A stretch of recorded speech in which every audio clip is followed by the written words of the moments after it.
Flash point કોઈપણ દહનશીલ પ્રવાહી જેમ કે પેટ્રોલ, ડીઝલ, કેરોસીન ને ગરમ કરવાથી તેમાંથી જ્વલનશીલ વરાળ વેપોર બહાર આવે છે।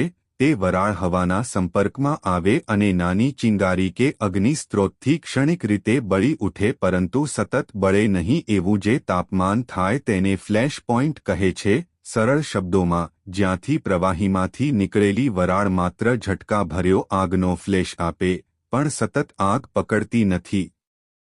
ફાયર પોઈન્ટ જ્યારે એ જ પ્રવાહી થોડું વધારે ગરમ થાય ત્યારે એટલી વરાળ બને છે કે તે અગ્નિસ્ત રોત સાથે સતત બળવા લાગે એ તાપમાનને ફાયર પોઈન્ટ કહે છે। સરળ શબ્દોમાં, જ્યાંથી પ્રવાહીમાંથી નીકળેલી વરાળ આગ પકડે છે અને આગ ચાલુ જ રહે છે। તફાવત: ફ્લેશ પોઈન્ટ ક્ષણિક આગ ફટાફટ બુઝાઈ જાય, ફાયર પોઈન્ટ સતત આગ બુઝાય નહીં। હંમેશા ફાયર પોઈન્ટ ફ્લેશ પોઈન્ટ કરતાં વધારે તાપમાન પર હોય છે।